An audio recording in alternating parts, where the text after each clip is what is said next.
in the writing, The Impregnable People, which is written by one of our priests, not our priests, our princes, Prince Gabriel. At the time when he wrote it, his name was Prince Gabriel. And this writing talks about the first portion of the time we were in the wilderness.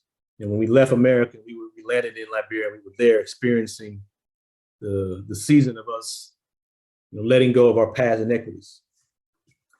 And in that time, in that book, he writes of a moment when they were observing Passover, and they had to, find a lamb that was pleasing unto the Creator. And when it was time to do so, they couldn't find a lamb without blemish. That was one of the prerequisites during Passover. They were supposed to sacrifice the lamb unto y'all. The lambs had to be, without blemish, no scars or marks. They couldn't find one. So all they could find was one that had like a little mark or something on it. And they were like, oh, this must do for right now. There's nothing else we can do.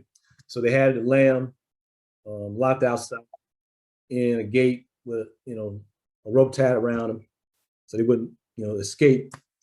But the next day when it was time to Passover, they went to go find the lamb. They realized that the lamb had hung itself somehow.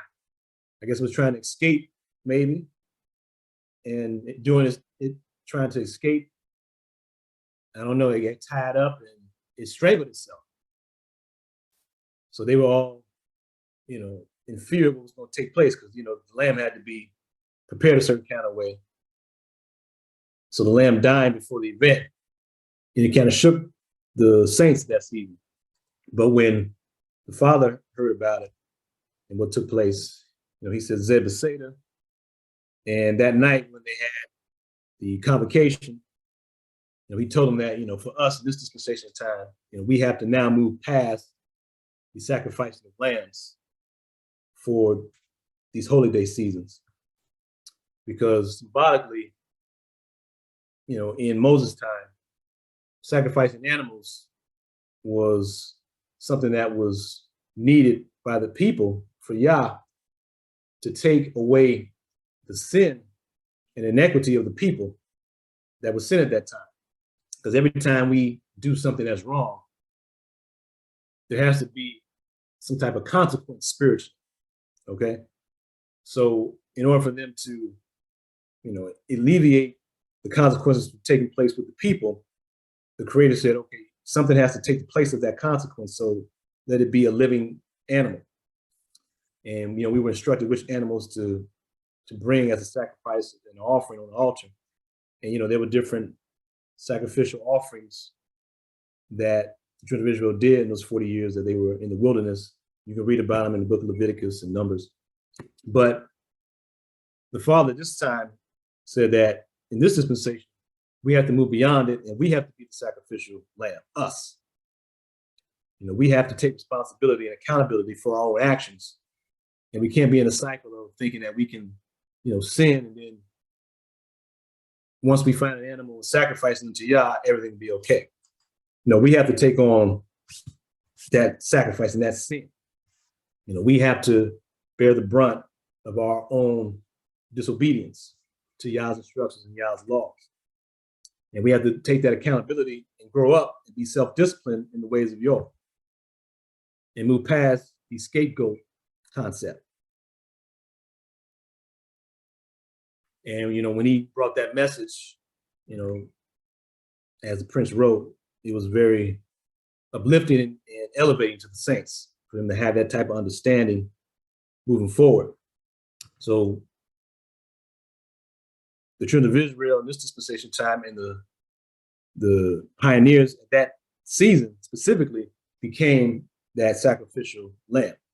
They had to bear the brunt of the inequities of the house of Israel for generations up to that point and go through whatever trial and tribulations they needed to in order to purge themselves of their past transgressions and bad habits and, undisciplined ways, all those niggitudes that they were taught and learned in the lands of captivity. They had to put that behind them. And they had to be the ones to represent the new covenant. And that's what the pioneers represent to this day. They represent the final eternal covenant that we've established in this dispensation of time. And that's, what's referred to as new covenant. It's in Jeremiah and Hebrews, things of that nature. So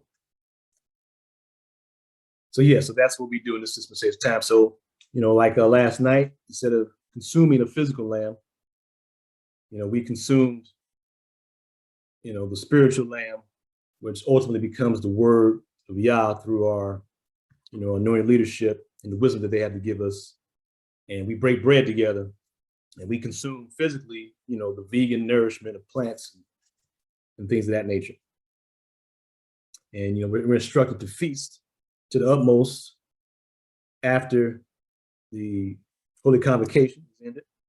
We're supposed to eat all night in fellowship. That's normally what we do in Atlanta. We didn't do that this year.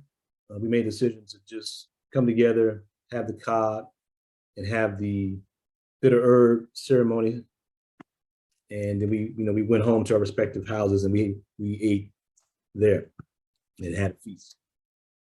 But this is what we do post deliverance in this time of the kingdom where we are in post judgment. So the judgment is behind us, and we are establishing a new covenant, a new relationship with y'all in the Holy Land.